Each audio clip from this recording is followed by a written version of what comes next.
Hey guys, good morning. कैसे हो आप लोग? आई होप आप लोग अच्छे होंगे, स्वस्थ होंगे और मस्त होंगे। Good morning, have a nice day. हमारा बेटा यहाँ सो रहा है।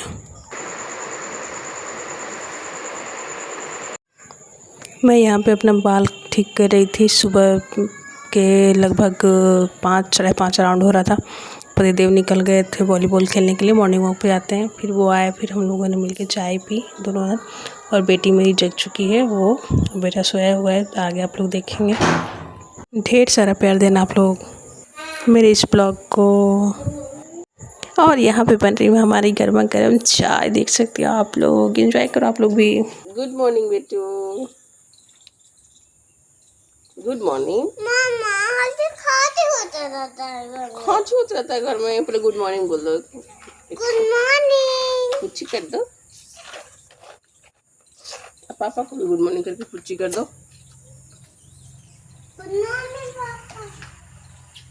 गुड मॉर्निंग बेटा। अरे